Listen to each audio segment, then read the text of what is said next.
This is the English service of Radio Algeria International. It's time for the news. The President of the Republic, Mr. Abdelmajid Tebboune, has received the President of the Republic of Rwanda, Mr. Paul Kagame, who is on a two-day official visit to Algeria. And earlier, President Tebboune received the CEO of the shipping and logistics company, CMA CGM, Rodolphe Saada, with whom he discussed the various projects the company is working on in Algeria in coordination with the Ministry of Transport. And at least 27 people were killed and 150 others wounded by the Israeli forces while queuing to receive food in Tel Sultan near the southern town of Rafah. And United Nations special rapporteurs have urged Morocco to put an immediate end to its campaign of repression and violence against Sahrawis in the occupied territories.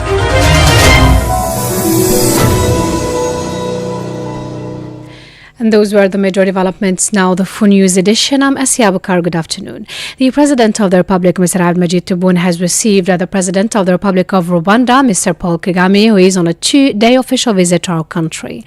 The President of the Republic officially welcomed his Rwandan counterpart in the presence of senior government officials and members of the government.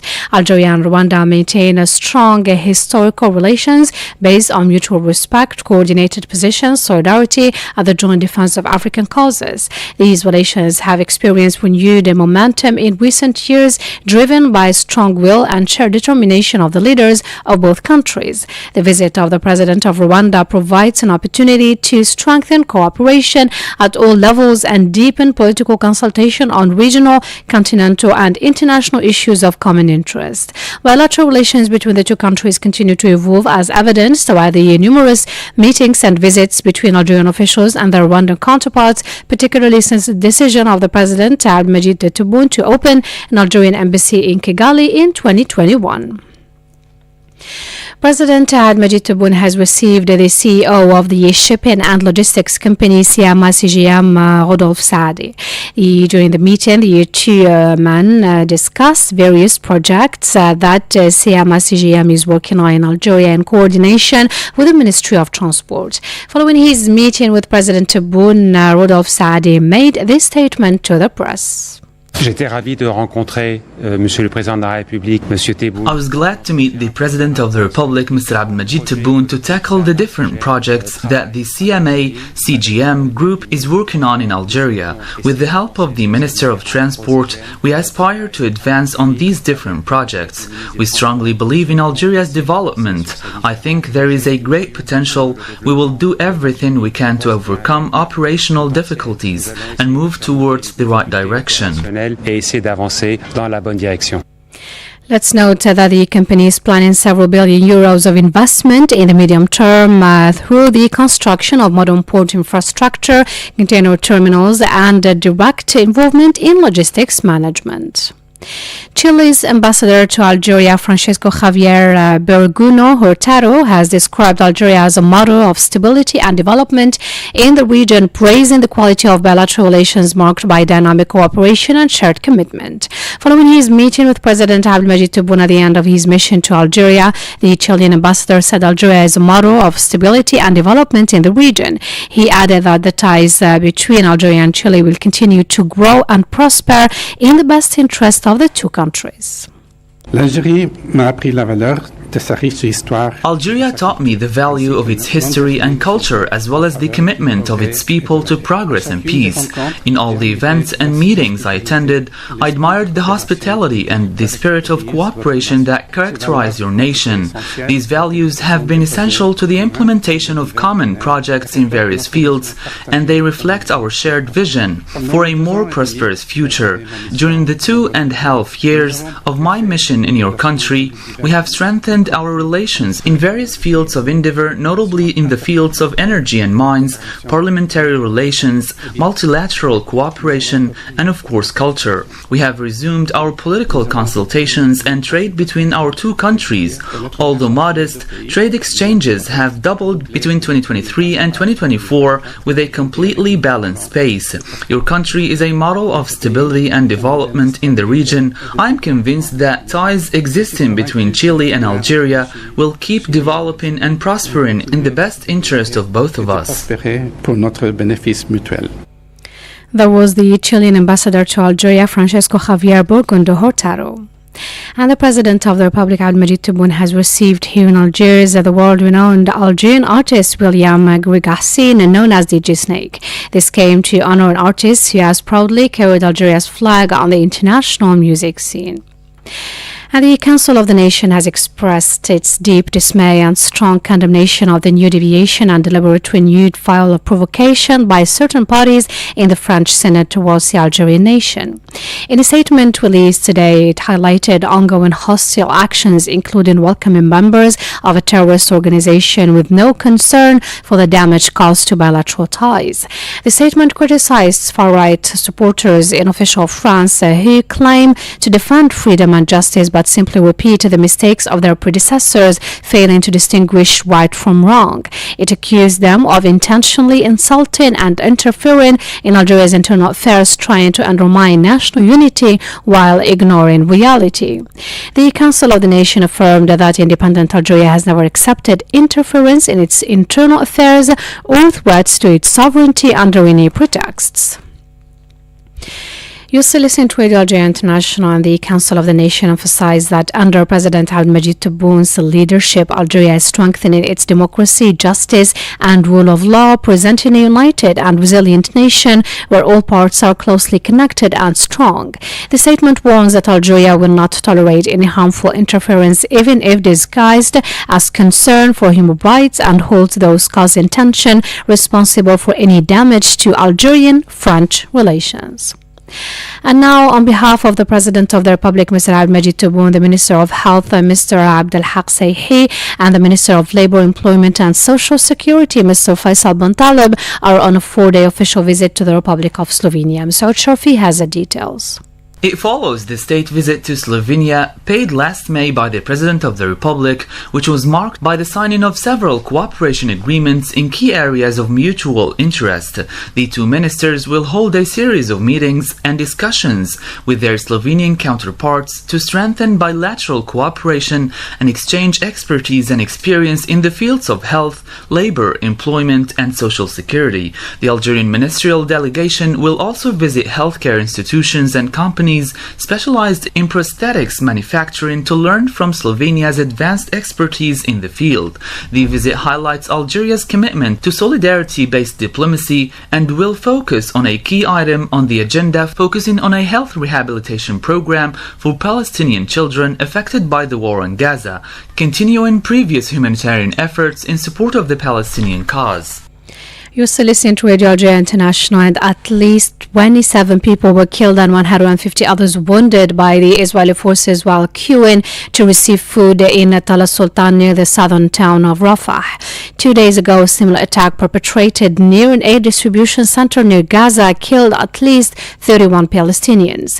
In this connection, the Palestinian Hamas movement stated that the massacre targeting civilians waiting for food in the Al-Alam region in Rafah constituted a deliberate crime of genocide. It underscored that such an attack aiming to starve people reveals the fascist nature of the enemy, which uses starvation and bombardment as weapons with the aim of emptying Gaza of its population. And now the United Nations Human Rights Office today said that the willful impediment of access to food and relief for civilians in Gaza may constitute a war crime, describing attacks on civilians trying to access food aid as inconstitutional. The spokesperson for the UN High Commissioner for Human Rights, Jeremy Lawrence, told reporters in Geneva that for the third day running, people were killed around an aid distribution site run by the Gaza Humanitarian Foundation. Deadly attacks on distraught civilians trying to access the paltry amounts of food aid in Gaza are unconscionable. For a third day running, people were killed around an aid distribution site run by the Gaza Humanitarian Foundation. This morning, we received information that dozens more people were killed and injured. There must be a prompt and impartial investigation into each of these attacks and those responsible held to account. Attacks directed against civilians constitute a grave breach of international law and a war crime. Palestinians have been presented the grimmest of choices: die from starvation or risk being killed while trying to access the meagre food that is being made available through Israel's militarized humanitarian assistance mechanism. The spokesperson for the UN High Commissioner for Human Rights, Jeremy Lawrence, was speaking. And the United Nations Special Rapporteurs have urged Morocco to put an immediate end to its campaign of repression and violence against Sahrawis in the occupied territories. And Mariam Barshi has the details.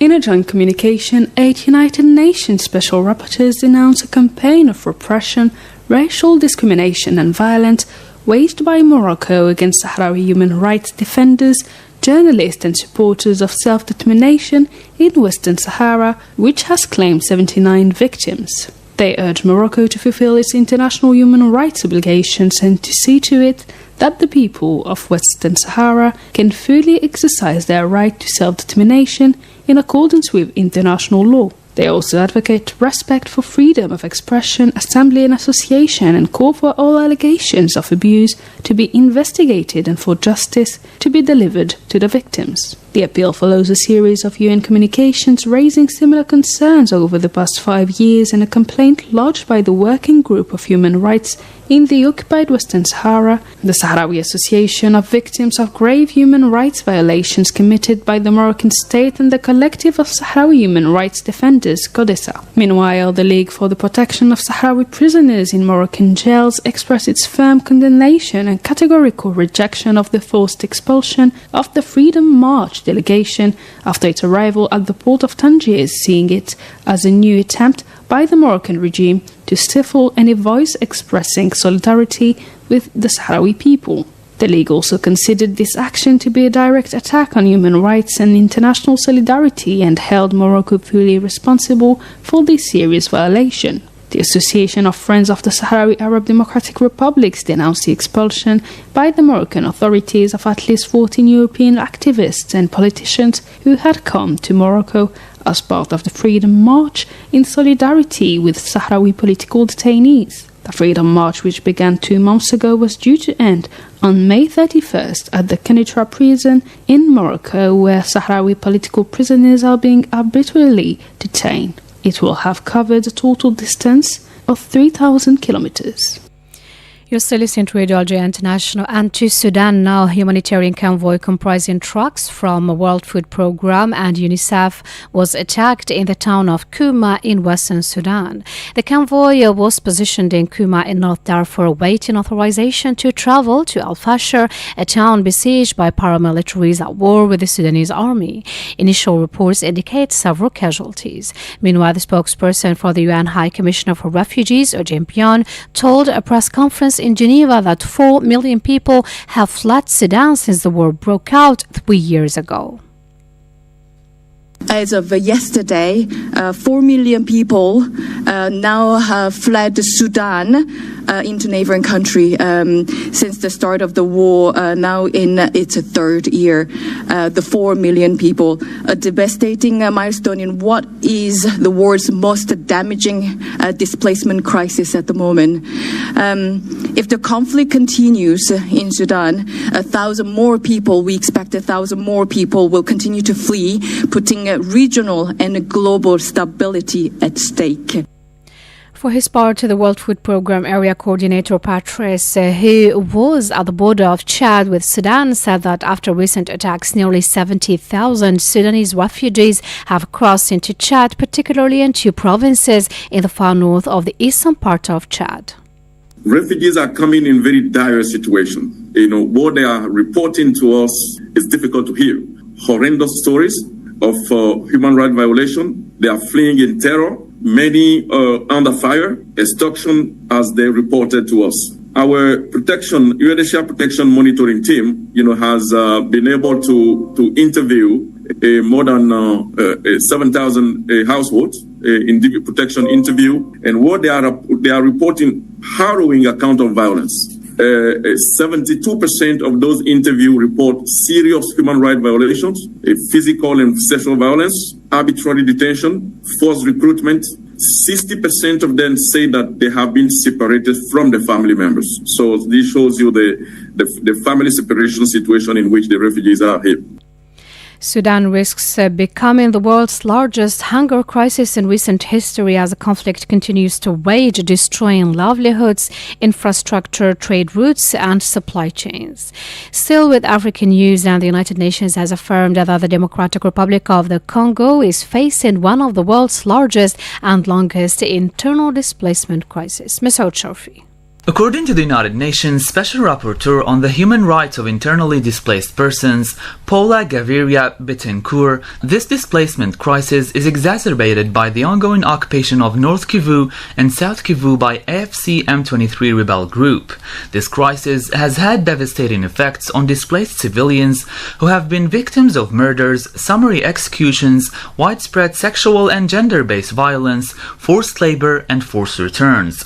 Ms. Gaviria condemned the grave abuses committed against forcibly displaced persons, including their use as human shields amid widespread conflict and violence. She also warned that many are unable to meet their essential needs, as cuts in foreign aid have severely impacted the capacity of humanitarian organizations to respond effectively to the crisis. The Special Rapporteur condemned the Congolese government's effort to improve displacement-related laws and policies while urging the international community not to abandon internally displaced persons who have endured immense suffering and deserve lasting peace. And now Russia and Ukraine have agreed to a new prisoner swap and the return of thousands of dead soldiers during direct talks in Istanbul, although little was made towards ending the war. The officials leading the two delegations agreed to swap at least 1,000 prisoners, but a ceasefire remains out of reach. During the meeting, which was the second of the kind in less than a month, no ceasefire deal has been reached between the two delegations. And now you're still listening to Al International. That's the end of our news bulletin. I invite you to listen to our health magazine, compiled and presented by Mohammed Khatil.